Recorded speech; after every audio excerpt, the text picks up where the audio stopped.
Hola, mi nombre es Rocío González y esto es Chat Museográfico.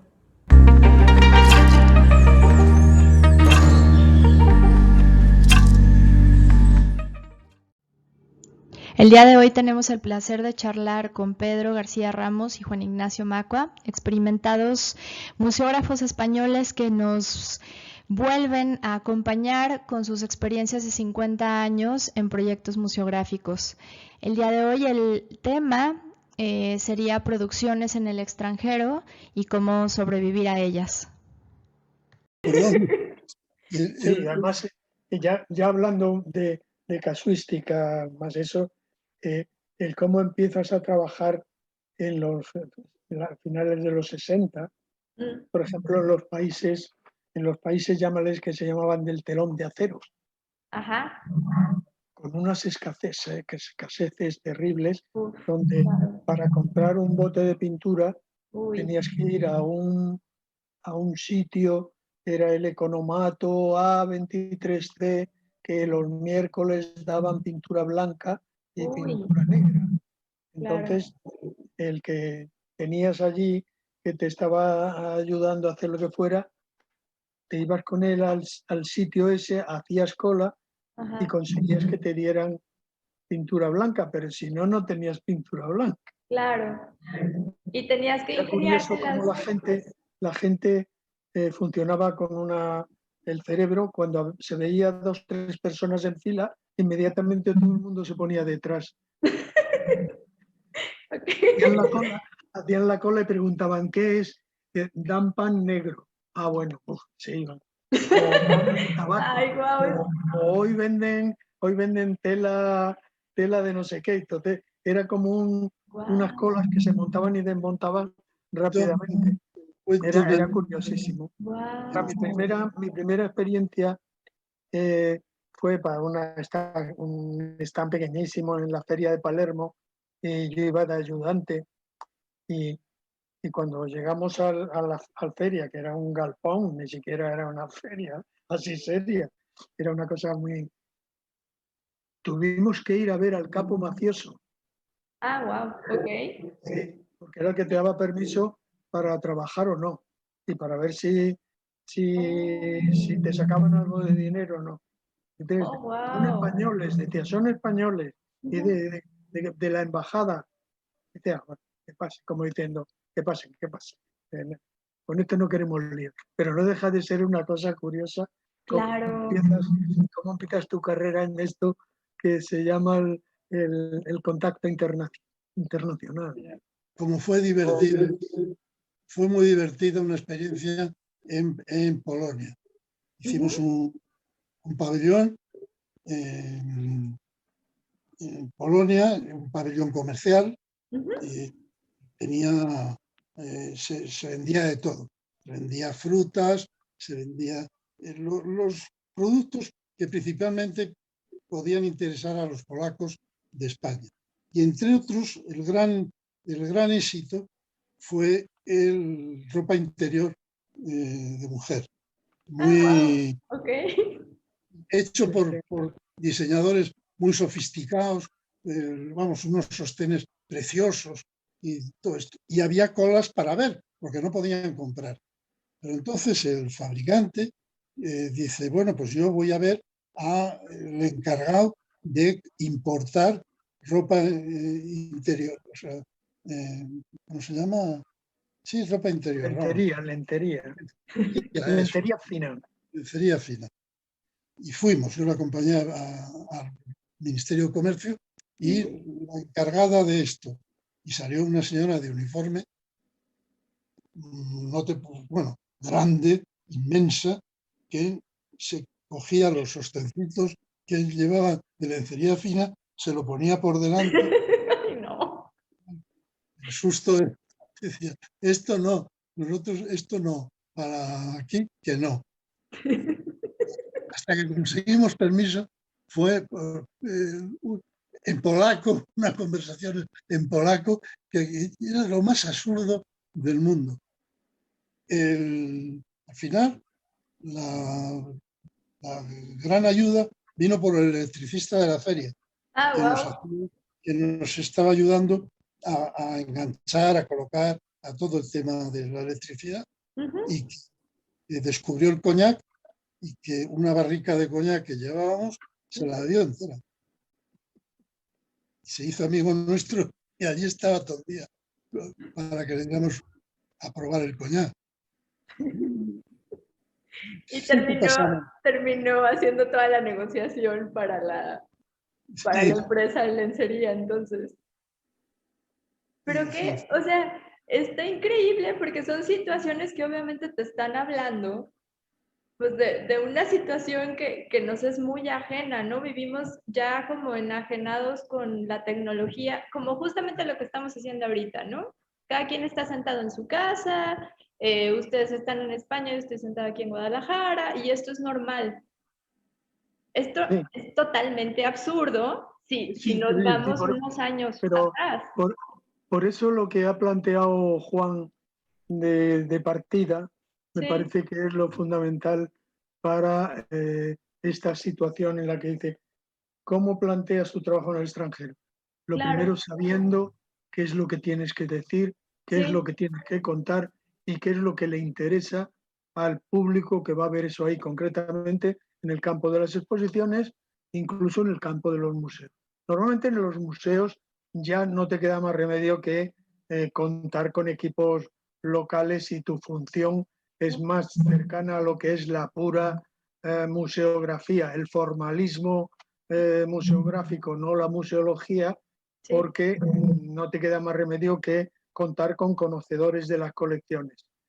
Pero el primer enfoque en la forma de entender cómo realizar el proyecto, tanto desde el punto de vista conceptual como tecnológico, como de la narración que tienes que tener, es lo primero.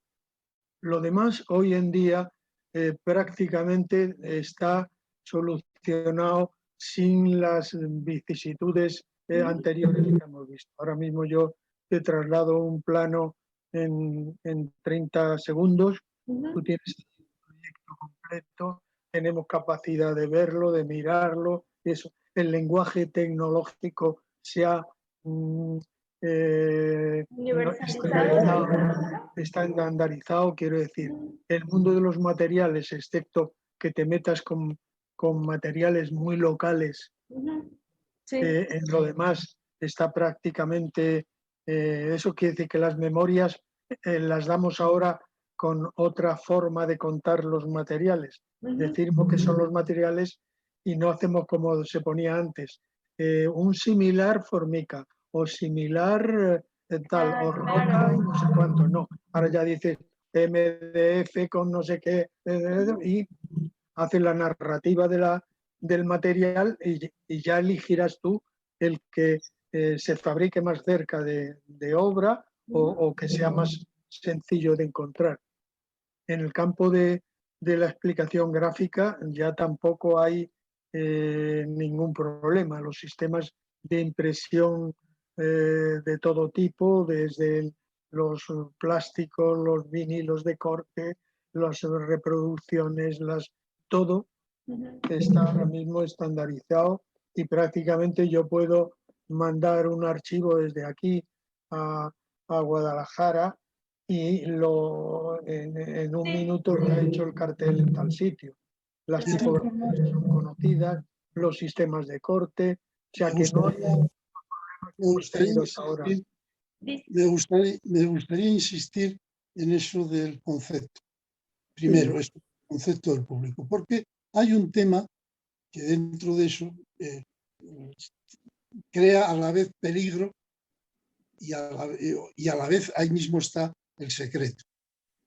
Cuando te planteas una exposición en el extranjero, bueno, tienes que, como decíamos, tienes que entender cómo es el público, qué está esperando, qué es lo que va a buscar. Siempre hay una razón. Al público le tienes que dar sorpresa. Tiene que quedarse, sea el tipo que sea de exposición, tiene que quedarse sorprendido. No quiere decir que esa sorpresa sea cosas que no se le habían ocurrido, no. sino que no es exactamente lo que esperaban. Claro. Porque el gran enemigo de las exposiciones entran en el terreno del espectáculo porque es sorprender al público. Si hablábamos de una exposición, por ejemplo, de arte con obras de arte, la forma de iluminar, la forma de ver, tiene que llevar siempre un puntito de diferencia de lo que es habitual y de lo que hay en los museos del sitio donde está. Yeah. Esto lo que te obliga es a un conocimiento o una investigación anterior muy importante, muy fundamental para que el asunto funcione. Porque si no, se queda en, bueno, pues una más de las exposiciones. Y eso en tu sitio, para nosotros en Madrid, pues ya sabes de lo que está esperando la gente y sabes por dónde puedes atacar. Pero por ahí fuera, como no hagas una investigación seria, vas a quedar sin pena ni gloria. Ya. Pero a mí se me hace súper interesante lo que están diciendo porque es una manera de reconocer al otro. O sea, el hecho de investigar, el hecho de buscar cuál es la misma historia de la gente a la que le vas a ir a presentar, es una manera de reconocer su propia cultura y de hacer como este link, lo que están diciendo ustedes, de buscar la forma de encontrar como un tema común que puede llegar a ser interesante. Es que si no encuentras que sea común y que sea interesante para el otro, claro. es que no hay comunicación. Y en Exacto. principio, ya dijimos en la anterior conversación, y siempre, no me canso de decirlo, una exposición es un proceso de comunicación. Claro. Es una comunicación. Y por lo tanto, tienes que conocer al receptor de esa comunicación. Me parece clave a la hora de plantear un proyecto. Sí. Cosa Luego, que a hay veces... que llevarlo a cabo. Y llevarlo a cabo, las cosas cambian. Pero bueno, en eso consiste nuestro oficio. Sí. Que ha cambiado, pensándolo antes, cuando empezamos nosotros en el año 64, 65, a trabajar juntos, Pedro y yo, en grandes exposiciones, no tiene nada que ver a cómo está hoy el panorama. Y también el tipo de soportes que pueden ustedes echar mano. También eso está increíble porque con todo el proceso de bagaje y de madurez, ahora todo lo que ofrece la era digital puede ser muchísimo más, se ha bien manejado con un planteamiento interesante y una investigación profunda. Pues claro que son exposiciones Elementos con los que has soñado y era imposible y ahora de pronto ves que están. Yo lo veía el otro día en la inauguración de la Olimpiada en Tokio y aquel globo terráqueo viajando por encima de Tokio hecho con drones me pareció impresionante, impresionante. Y eso hoy está al alcance. Valdrá lo que valga, o sea, no me meto en temas económicos, pero está al alcance. En nuestra época, proyectar algo más grande que una pantalla de cine era imposible. Y bueno, de hecho, hicimos en el año 70 y tantos, 75, pues, o 76, o antes, una exposición que se llamaba Las comunicaciones en el año 2000. Wow. Era plantearse cómo sería el futuro de las telecomunicaciones y eso. Y ahí llegamos a teoría planteada. Quiero decir que cuando llegamos ya había una teoría.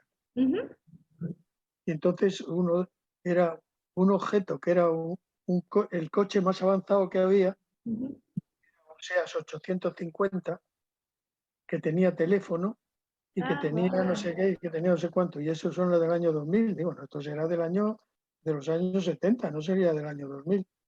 Entonces ahí nos tuvimos que inventar un futuro, y además el inventarnos el futuro fue hacer como un planteamiento poético, en el fondo, de lo que serían las Poético, profesiones en el futuro.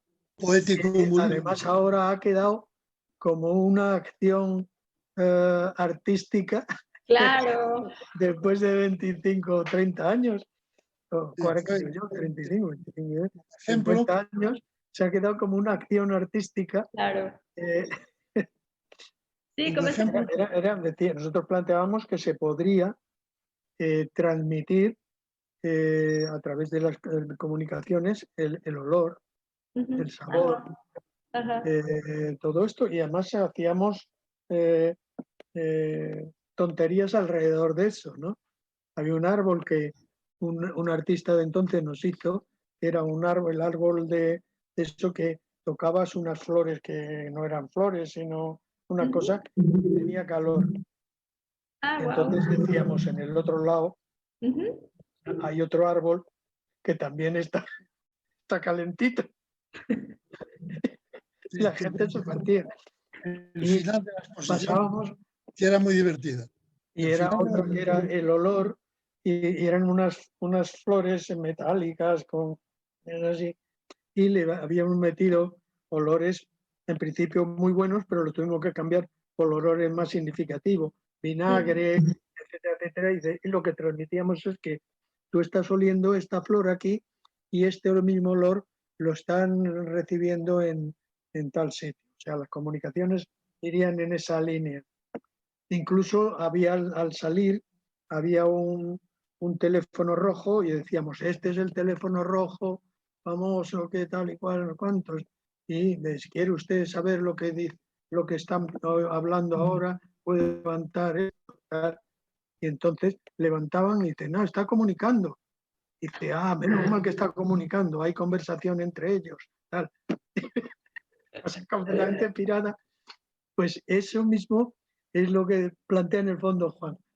Tienes que tener algo que le ofrezcas a la gente, que le sugiera cosas, que les haga pensar y que les haga sentir que eso que estás preparando lo has preparado para ellos. Claro. Y que sea una experiencia interesante, ¿no? Eso que habíamos hablado la vez pasada, que igual te lleves alguna pregunta o alguna duda o algo que te haga, pues no sé, investigar o buscar o imaginar o etcétera. O sea, siempre intentar como generar una reacción, ¿no? Si es posible. Entonces, pero qué padre ejercicio, porque debe haber sido un ejercicio estético bien interesante, ¿no? Pensar cuáles van a ser las formas que se van a utilizar dentro de esos años, o en el 2000, qué colores, qué texturas, qué... En el fondo, muchas cosas de estas que has planteado, de hecho, no se hacen todavía, pero seguro que pasarán. Pues nada, agradecerles el día de hoy por haber estado con nosotros, que siempre es un gran placer, y espero verlos muy pronto. Muchísimas gracias por todo. Muchísimas gracias a ti. Gracias. Les agradecemos haber estado con nosotros. Los esperamos en el siguiente chat museográfico.